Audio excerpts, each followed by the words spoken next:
يلا. Assalamu alaikum wa rahmatullahi wa barakatuh. My name is Moosa Abdullah.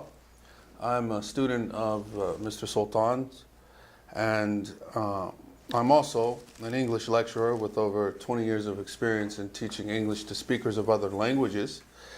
I am also proud to say that I am a student of the Arabic language, which I began studying about 26 years ago. And my connection to the Arabic language came when I converted to Islam in 1992. When I converted to Islam, I quickly realized that everything that you do in Islam is in the Arabic language, it seemed like. Yeah.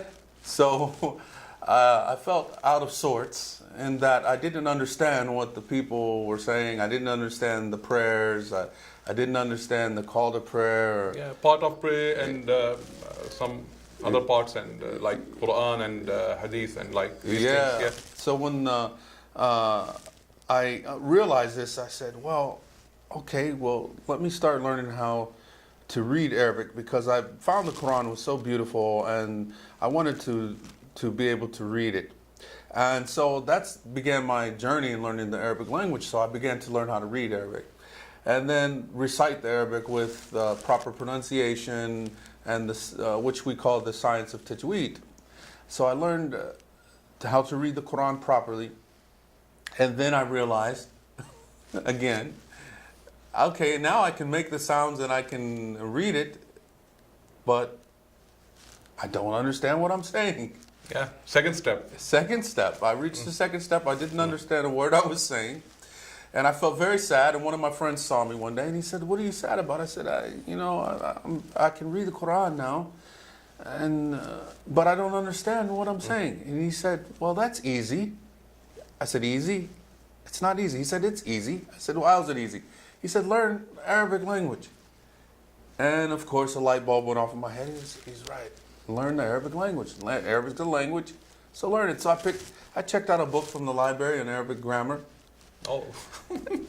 Oh yeah, I'm a reader. I love to read. I think I love a lot of books. Yeah, I love to read, and so that's always been my way, is to just grab a book on something and try to educate myself on it. And I grabbed the book and I couldn't understand anything. So then I got one of the brothers from the masjid to start teaching me grammar, and he started by teaching me grammar in the grammatical way. And to make a long story short, I spent over 20 years in learning grammar in the grammatical way. Yeah. And then in 2003 was my first trip to the Middle East as a civilian. I was in the Middle East prior to that in the military, but didn't have any interest in the Arabic language at that time, and nor was I a Muslim at that time. But when I arrived to the Middle East, particularly Egypt, in 2003, I started taking a course in Arabic language. And when I got in a taxi cab, the guy took me from the airport to where I was going, and I found out very quickly that he overcharged me money. He overcharged me by about 40, what they call guinea. Pounds. Pounds. Yeah, Egyptian pound. Egyptian pounds. Yeah, He overcharged me about 40 pounds. Yeah. So and the real price was? like 15. Oh. Yeah. More than. Yeah. So I paid about 55 when I should have paid about 15 to 20. And so I get to the institute, and I told my Arabic teacher, because they allowed us to speak in English for a little bit until we started courses. But I told him, and he said, "Well, that's because he knows you're a foreigner right away. What did you say to him?" And I said what I said in the grammatical way that I learned from the books.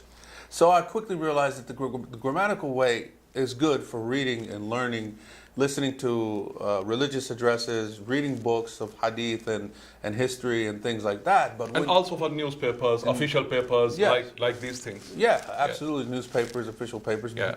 But when you want to go out in the street and you have to get from point A to point B, say you have to get from the airport to your hotel, it's a totally different world. It's a totally different form of Arabic. Everyone speaks spoken Arabic. I don't care where you go in the Middle East. No one uses the grammatical way to speak Arabic. Middle East and also all Arab countries. All Arab countries. Not only Middle East. Yeah. Yeah. All Arab countries. No one Yeah. speaks in the classical way, the grammatical way, when they're having everyday conversations. So I was very sad. To make a long story short, I was very, very sad. I said, man, I invested all these years and time.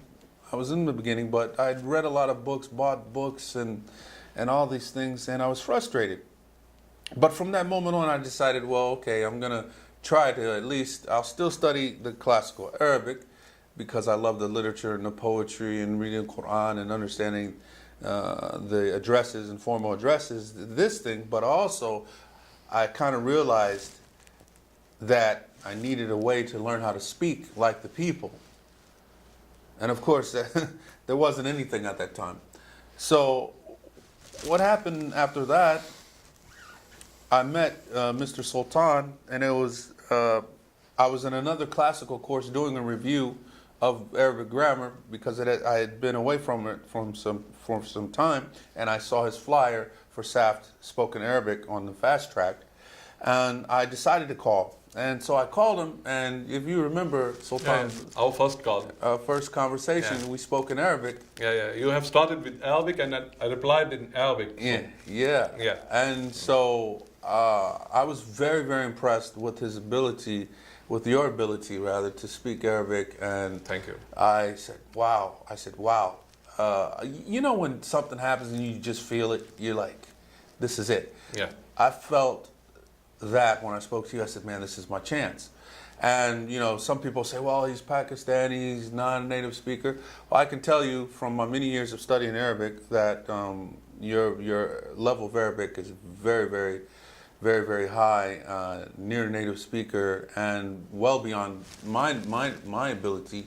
And I knew that from that time that you had a way to teach Arabic that many people will benefit from it.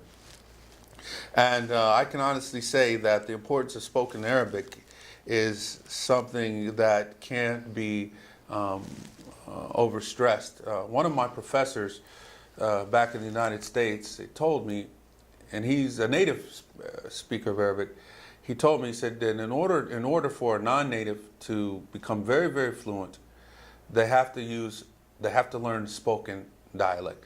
He told me, just pick one dialect, focus on it, and learn it very, very well, and you will see your Arabic, not only your spoken Arabic will improve, but also your classical Arabic or your grammatical Arabic will also improve.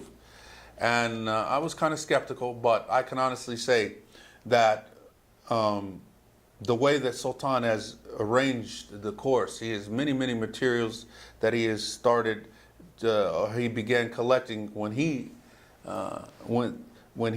started to learn spoken Arabic.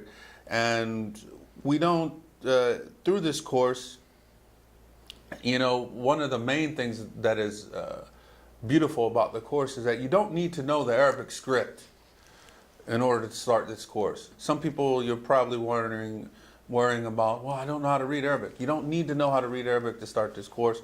Everything in the course is translated with Roman transliteration and pronunciation guides. You start speaking from day one, and this is very, very important. This is a critical important point that's very important for learners of Arabic, that it is crucial that you begin speaking from day one. So we learn phrases and not just words. And we also learn, we have the technique that Mr. Sultan has taught us how to generate our own sentences.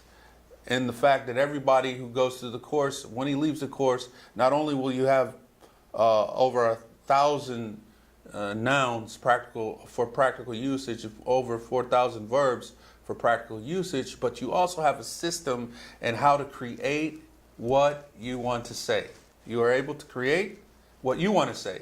You think it, we wait 30 seconds, then we translate it into the spoken Arabic, and then you say it. And it's a beautiful, beautiful system. And it may seem a little hard in the beginning, but the more you work with the system, it becomes very, very easy and very, very quick, and that you become quick with it. We have students from all over the world in our course. We have a student named Surat Sharma. He's from India. One letter. He couldn't Yeah, read one letter. But now, if you listen to Shortman speak, you like, wow, this Yeah. guy, he's made a lot of progress. We have Yeah. another student named Mr. Sasaki from Japan. He also does not read the Arabic script. So the system allows you to start whether you know the Arabic script, the Arabic alphabets, or you don't know the Arabic alphabets. If you don't know the Arabic alphabets, we use the English alphabets with the pronunciation guide to help you on your way to learning Saudi spoken Arabic.